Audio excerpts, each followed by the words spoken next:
Hello students, welcome to the channel of VIPM academy. ये बहुत common एक query रहती है कि हम लोग इंग्लिश पढ़ रहे हैं, बुक भी हमने ले लिया, कोर्स भी हमने कर लिया, कहीं से भी, इन जनरल मैं बात कर रही हूँ, लेकिन हमारे मार्क्स नहीं आ रहे। तो आज हम थोड़ा सा डिस्कस करेंगे कि क्या क्या इश्यूज रहते हैं। जब हमें प्रॉब्लम का पता चलेगा तो सोल्यूशन ओरिएंटेड हम लोग काम कर पाएंगे। देखो, अगर मैं इन जनरल भी बात करूँ, चलो इंग्लिश तो एक ऐसा सब्जेक्ट है जो आपको तकलीफ देता है। जीके की भी मैं बात करूं तो कुछ बच्चे ऐसे होते हैं जो जीके पढ़ लेते हैं लेकिन मार्क्स गलत होते हैं।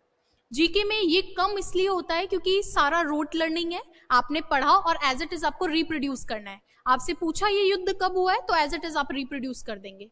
वहां दिक्कत आती है जहां एप्लीकेशन पार्ट आता है, डायरेक्ट क्वेश्चन नहीं आ रहे हैं, इनमें से कौन सा सही नहीं है, ये इस टाइप के क्वेश्चन में गलती होती है। इंग्लिश में ये मेजर चैलेंज इसलिए देखने को मिलता है क्योंकि एक तो ये लैंग्वेज ऐसी है जिससे, अगर मैं पर्टिकुलरली राजस्थान के बच्चों के लिए बात करूं तो उनका इस भाषा से दूर दूर तक कोई खास लेना देना नहीं है। बचपन से जैसे तैसे जो है आपने 10th-12th कर लिया, थोड़े बहुत मार्क्स लाके निपट गए। लेकिन अब हर कॉम्पिटिटिव एग्जाम में इंग्लिश का छोटा ही सही लेकिन सेगमेंट आ रहा है। आप देख लीजिए, स्टेट के सबसे बड़े एग्जाम RAS से लेकर स्टेट के सबसे छोटे एग्जाम ग्रेड 4 तक, सब एग्जाम में ऑलमोस्ट जो है आपकी इंग्लिश आ रही है। ड्राइवर का आप लगाएंगे, इंग्लिश चाहिए होगा आपको। LDC आपको करना है, इंग्लिश चाहिए होगा आपको। पटवार बनना है, वीडियो बनना है, XYZ एनीथिंग। तो जब ये आपको पढ़ना ही है तो इसको अच्छे से पढ़ना है। अब दिक्कत ये आ रही है कि कुछ बच्चे ऐसे हैं जिनका थ्योरी पार्ट अच्छा रहता है, एक तो वो बच्चे हैं जिनका थ्योरी पार्ट अच्छा नहीं है। तो उन बच्चों के लिए तो सीधा सरल जवाब है, आराम से पहले थ्योरी पार्ट अच्छा करो। लेकिन वो बच्चे जिनका थ्योरी पार्ट अच्छा है, उनके मार्क्स क्यों नहीं आ रहे हैं भाई? सपोज किसी बच्चे ने टेंस कई बार पढ़ लिया, उस बच्चे को अच्छे से पता है कि कहां पर प्रेजेंट सिंपल आता है, कहां कंटिन्यूअस आता है, कहां परफेक्ट, लेकिन जैसे ही क्वेश्चन देखता है टेंस का क्वेश्चन उससे नहीं हो पाता। उसका सबसे पहला रीजन तो ये रहता है कि वो बच्चा आंसर के पीछे भागता है। और इसके लिए मैं अपनी हर क्लास में बोलती हूँ कि आप लोगों को रिजेक्शन मेथड लगाना है, ऑप्शन को रिजेक्ट करना है, आपको आंसर नहीं ढूंढना है। डेली मैं इस चीज को समझाती हूँ जब भी किसी भी एग्जाम की क्लास लेती हूँ। आप आंसर के पीछे भागते हो, आधा आपका मामला वहीं खत्म। आपको भाई देखो, दो चीजें, आपका अभी प्राइम गोल है कि आप एग्जाम क्वालिफाई करें। एग्जाम क्वालिफाई करने के लिए आपको उसको बहुत ज्यादा एक्सप्लेन करने की जरूरत नहीं है, आपको सिर्फ सही आंसर देना है। और रिजेक्शन मेथड, जब आप 3 ऑप्शन को ABCD में से आपको पता चल गया ये 3 नहीं है तो आंसर अपने आप आ जाएगा। अब वो कैसे पता चलता है? गलत हेल्पिंग वर्ब का यूज कर रखा है, गलत तरीके से जो है सिंगुलर प्लूरल लगा दिया है, एक्टिव की जगह पैसिव बना रहे हो, पैसिव की जगह एक्टिव बना रहे हो। तो सबसे पहली चीज तो ये कि आंसर के पीछे भागना बंद करो। दूसरी चीज, जो भी आप क्वेश्चन करें, कोशिश करें वहां थोड़ा सा आप सेंस बिल्डिंग पे भी काम करें। सेंस बिल्डिंग क्या होती है? जब भी आप क्वेश्चन को पढ़ते हैं तो थोड़ा बहुत तो इसको समझने की कोशिश करो, कह क्या रहा है। अगर सेंटेंस कोई स्टेटमेंट लिख कर दिया है तो कुछ तो वो कहना चाह रहा होगा, उस मैसेज को तो आप डिकोड करो। वो मैसेज डिकोड करोगे तो कई बार आंसर इजीली निकल जाएगा। जैसे मैं उसे जानता हूं, बहुत सिंपल सा क्वेश्चन है। अब वहां पर ऑप्शन में इज नोइंग भी, सॉरी, आपका जो है एम नोइंग भी आएगा, नो भी आएगा, हैव नोन भी आएगा। तो आपको ये सेंटेंस स्टेटमेंट पढ़कर ही पता चलेगा कि ये किस सेंस में यूज किया जा रहा है। जनरल केस में यही होता है कि मैं उसको जान नहीं रहा हूं, मैं उसको जानता हूं, वैसे भी स्टैटिव है, इसका कंटिन्यूअस नहीं बनता। तो आपको सेंस पे भी काम करना होगा, और ये सेंस पे काम टाइम टेकिंग प्रोसेस होता है, इसलिए हम रिजेक्शन पे ज्यादा फोकस करते हैं। ये टाइम टेकिंग है, लेकिन अगर जिस बच्चे को ये आ गया वो लॉन्ग टर्म में दिक्कत नहीं करेगा। सेम जैसे मान लीजिए आपने एक्टिव पैसिव पढ़ा। अब एक्टिव पैसिव एक बोनस टॉपिक होता है एग्जाम में। एक्टिव पैसिव बोलूं चाहे डायरेक्ट इनडायरेक्ट बोलूं, इसका क्वेश्चन कोई बच्चा गलत कर रहा है, इसका मतलब उस बच्चे को टेंस ही नहीं आता। मैंने ऐसे कई बच्चे देखे हैं, बोलते हैं मैम टेंस सब कुछ पढ़ लिया है लेकिन एक्टिव पैसिव नहीं हो पा रहा है, क्योंकि उस बच्चे को पता ही नहीं है कि प्रेजेंट सिंपल वर्ब की फर्स्ट फॉर्म से बनता है, और उसको अगर मुझे डायरेक्ट से इनडायरेक्ट में चेंज करना है तो वर्ब की सेकेंड फॉर्म यानी पास्ट में लाना है। उसमें भी अगर नेगेटिव है तो डिड नॉट आएगा। तो ये चीजें तब तक सही नहीं हो सकती जब तक आपका बेस यानी कोर टॉपिक सही नहीं हो पाएगा, जो कि है टेंस।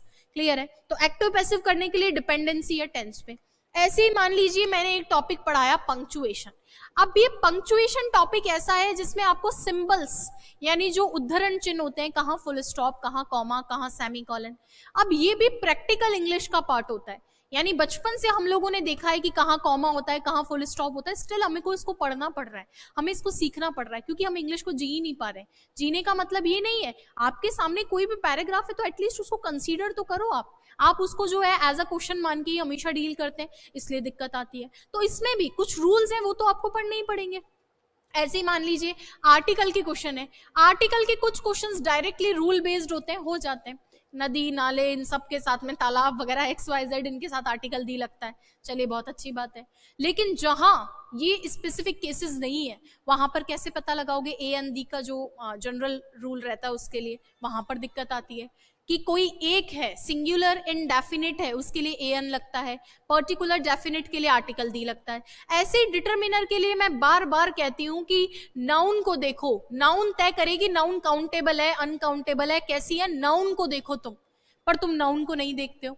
क्यों? नाउन को देखने के लिए पता करना पड़ेगा काउंटेबल है या अनकाउंटेबल है, और अभी तुम्हें नाउन का ही आइडिया नहीं है, तो उसके लिए भी अलग से नाउन की क्लास ली हुई है, वो आपको देखनी पड़ेगी। तो जब भी किसी से क्वेश्चन नहीं हो रहे तो उसकी दो वजह रहती है कि या तो उसकी थ्योरी पार्ट वीक है, वो कह रहा है कि मैंने पढ़ लिया है लेकिन उसने अभी अच्छे से नहीं पढ़ा है, उसको नहीं पता, टेंस पहचानना नहीं आ रहा है उसको अभी भी, या फिर दूसरा है कि वो आंसर के पीछे भाग रहा है, आंसर के पीछे भाग रहा है। हमें आंसर के पीछे नहीं भागना है, हमको रिजेक्शन मेथड लगाना है। और तीसरा कारण रहता है कि सर आपने प्रैक्टिस कम की है, lack of practice, lack of practice, आपने प्रैक्टिस कम की है, क्योंकि जितना ज्यादा प्रैक्टिस करेगा बच्चा उतना ज्यादा निखार आएगा। प्रैक्टिस के लिए तो आप लोगों को बोला जाता है प्रीवियस ईयर क्वेश्चंस करो, प्रीवियस ईयर क्वेश्चंस आपको बताते हैं कि कैसा एग्जाम का पैटर्न है, उसके हिसाब से तैयारी करनी है आपको। आप MCQ क्वेश्चन करो, अब उसमें भी क्या है कि बच्चे ये सोचते हैं कि जिस एग्जाम की मैं तैयारी कर रहा हूं उसका प्रीवियस ईयर करूंगा। अरे भाई उसका प्रीवियस ईयर नहीं करना है आपको, तो आपके एग्जाम के सिमिलर सेम रैंक के समकक्ष जितने एग्जाम है सब एग्जाम्स के बारे में आपको क्वेश्चंस करने चाहिए। आप जिस एग्जाम की तैयारी कर रहे हो, तो अभी जैसे मान लो आप पटवार वीडियो दे रहे हो तो पटवार के क्वेश्चन भी देखो, वीडियो के क्वेश्चन भी देखो, LDC के क्वेश्चन भी देखो आप, ठीक है। आप ग्रेड 4th दे रहे हैं तो आप CET 10+2 के क्वेश्चन देखो, CET के क्वेश्चन आपको देखने चाहिए। आप LDC के क्वेश्चन भी देखो, 12 लेवल का एग्जाम होता है ये, तो देखने पड़ेंगे आप लोगों को, ठीक है। हाईकोर्ट LDC फिर भी ग्रेजुएशन है, ठीक है। अब अगर मैं आगे बढ़ूं, आप RAS की तैयारी कर रहे हो तो आप RJS के अंदर कोई क्वेश्चंस आ रहे हैं वो जरूर देखो, APO के क्वेश्चंस जरूर देखो। ये आपको तय करना होगा कि ये क्वेश्चंस मैं सारे देख कर जाऊं। इसलिए प्रीवियस ईयर और MCQ, क्योंकि जितना ज्यादा आप प्रैक्टिस करोगे क्वेश्चंस की उतना ज्यादा फायदा मिलेगा। अब क्वेश्चंस के लिए ही प्रैक्टिस सेशन लगाए जाते हैं, उसमें भी आप लोगों को जोर आती है प्रैक्टिस करने में, नहीं हम तो बार बार कॉपी लेकर रिवाइज करते हैं। तो जितना ज्यादा प्रैक्टिस करोगे उतना फायदा मिलेगा। और प्रैक्टिस का मतलब होता है कि आप पहले उसको एज अ टेस्ट दे, टेस्ट सीरीज का पार्ट बने। जिस भी एग्जाम की तैयारी कर रहे हो उसका टेस्ट सीरीज आपके पास होना चाहिए। जब आप उस एग्जाम का टेस्ट सीरीज दोगे तो आप खुद से क्वेश्चन अटेम्प्ट करोगे। जब हम खुद से क्वेश्चन अटेम्प्ट नहीं करते, हम सिर्फ आंसर डायरेक्टली देख लेते तो दिमाग में तो आएगी आंसर तो यही है, मैं समझ ही नहीं पाऊंगा। फिर टेस्ट सीरीज देने के बाद आप राइट और रॉन्ग चेक करो, उनका एनालिसिस करो। उनका एनालिसिस आप लोगों के पास में होना चाहिए कि मेरे ये गलत हुआ तो क्यों गलत हुआ, यहाँ मैंने रिजेक्शन लगाया क्या। अभी शुरू में अगर आप एफर्ट्स लगाते हैं तो नो डाउट चीजें आपको फायदे में रहेगी। अभी इस साल नो डाउट स्टेट में इतने सारे आपके पास ऑप्शंस हैं। इस साल अगर जॉब लेना है तो सिर्फ इंग्लिश में ही नहीं, जिस भी आप अगर सीरियसली पढ़ रहे हो तो देखो, जो बच्चे टाइम पास वाले होते हैं उनके लिए ये सारी चीजें नहीं है। अगर सीरियसली आप पढ़ रहे हो तो आपकी जो वीकनेस है उस पर अभी काम कर लो। आपको लग रहा है कि किसी पार्ट में कमजोरी है, उसको पढ़ना है, हाँ उसको पढ़ो, यूट्यूब से पढ़ो, कोर्स लेके पढ़ो, कैसे भी पढ़ो, लेकिन उस कमजोरी को दूर कर दो। आपने पढ़ लिया है तो आप टेस्ट सीरीज दो, फ्री दो, पेड दो, कैसे भी दो, लेकिन टेस्ट सीरीज अपने को देनी है। प्रीवियस ईयर क्वेश्चंस तो करने ही है। आपको जो बेस्ट सोर्स लगता है वहां से करो, जहां से समझ में आता है वहां से करो, लेकिन प्रैक्टिस को आपको स्किप नहीं करना है। आपके में और जो बच्चा पास होगा उसमें कई बार सिर्फ 1 नंबर का फासला रह जाता है, और जब ये 1 नंबर का फासला रहता है तो ये सबसे ज्यादा पेनफुल होता है, सबसे ज्यादा दुखद ये 1 नंबर का फासला रहता है। इस 1 नंबर के फासले की वजह से तो कम से कम मत रहना, और वो सिर्फ आपकी सिली मिस्टेक हो सकती है। अब एक और वर्ड सामने आया है भाई, सिली मिस्टेक। बच्चे बोलते हैं सिली मिस्टेक हो गई, तो सिली मिस्टेक करने वाले तो आप ही हो। मैं जानती हूँ एग्जाम का प्रेशर ऐसा होता है कि सिली मिस्टेक होना स्वाभाविक है, लेकिन मैं ये कह रही हूँ कि वो सिली मिस्टेक तुम यहीं कर जाओ, एग्जाम जैसा माहौल यहीं फील कर लो। आपको रेगुलर कोई ना कोई क्लास मिलती है, आज सोशल मीडिया के जमाने में आप उसका अच्छे से यूटिलाइज करो तो डेली एक टेस्ट पेपर आपको फ्री में मिल सकता है विदाउट एनी पेमेंट। इसी चैनल पे नहीं, मैं कह रही हूँ किसी भी चैनल पे आप जा रहे हो, आजकल सब एक से बढ़कर एक एडवांस काम कर रहे हैं, बस आपको क्वालिटी चेक करना होता है कि क्वालिटी मुझे सही मिल रही है ना, क्वेश्चन सही मिल रहे हैं ना, बस वो देखना होता है। सबसे बड़ी बात, सिली मिस्टेक से कैसे बचे? अरे तुम खुद ही यही सारी सिली मिस्टेक कर जाओ। जब कोई गलती हम जीवन में एक बार कर लेते हैं, 2 बार कर लेते हैं, तो उसके वापस रिपीट होने की संभावना बहुत कम रहती है। इसीलिए प्रैक्टिस ही आपको बचा सकती है। आपके एग्जाम में जितना भी कम समय बचा है, आप ज्यादा से ज्यादा पढ़ो। आपको लग रहा है कि मेरे 4 घंटे से काम नहीं बन रहा, तो तुम 10 घंटे पढ़ लो भाई। तुम क्या, ऐसा कुछ है नहीं कि जो आप लोग कर रहे हो, अभी आपका प्राइम गोल जो है वही आपको करना है। वो सेट रखो दिमाग में, तुम चाहे 3 घंटे पढ़ो, चाहे 10 घंटे पढ़ो, जो भी पढ़ो उसमें निखार आना चाहिए दिन प्रतिदिन। ऐसा ना हो कि जिस दिन जो तुमने शुरुआत की थी, जिस स्थिति में तब थे, उसी स्थिति में आ जाओ।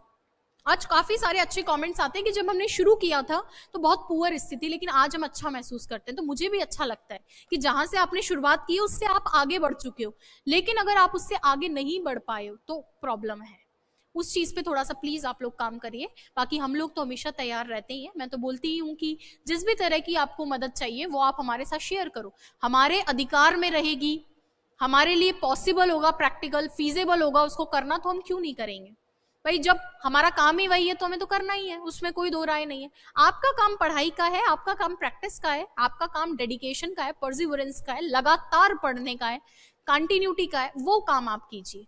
ठीक है, तो कोशिश करना। और ये सब चीजें मैं अगेन इस प्लेटफॉर्म से शायद एक ये होगा कि भाई हर आदमी ये चीज आपको समझाता है, बट मुझे लगता है कि मोटिवेशन कोई बाहर से आने वाली चीज नहीं है, और I am not the motivational speaker, और मुझे वो बनना भी नहीं है, क्योंकि मोटिवेशन इनर ड्राइव है। आपका मन कहेगा तभी तुम पढ़ोगे, किसी कहने से कुछ नहीं होगा। वरना बच्चे क्या करते हैं, किताब लेके किताब खोल के बैठ जाते हैं, ये वाला स्टेज भी होता है। तो आपके अंदर से वो मोटिवेशन तभी आएगा जब तुम्हें लगेगा कि इस जॉब की तुम्हें जरूरत है। और ये आज जरूरत महसूस नहीं हुई ना, तो आज से आने वाले 10 साल बाद तुम्हें बहुत बुरा महसूस होगा। उसके लिए 3, 4, 5 महीने जिस भी एग्जाम की तैयारी कर रहे हो सीरियसली कर लो।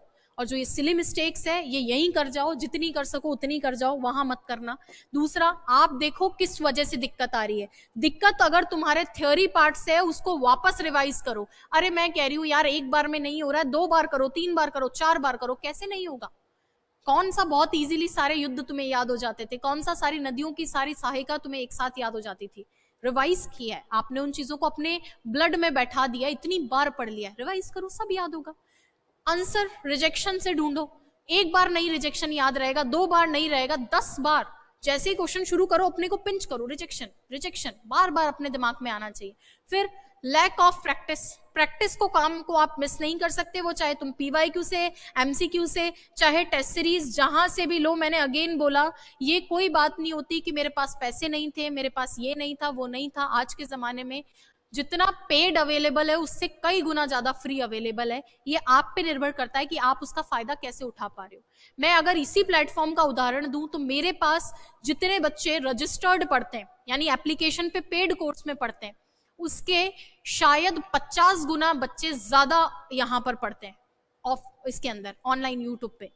तो उससे कोई फर्क नहीं पड़ता। जब जॉब लग जाएगी तो आपके दिमाग में ये चीज रहेगी, हाँ मैंने उनसे वहां पढ़ा था, ऐसे पढ़ा था। और जॉब लग जाएगी तो वो नहीं भी दिमाग में रही तो तुम्हारा तो काम हो ही गया, जॉब तो लग ही गई है ना? वो इंपॉर्टेंट है।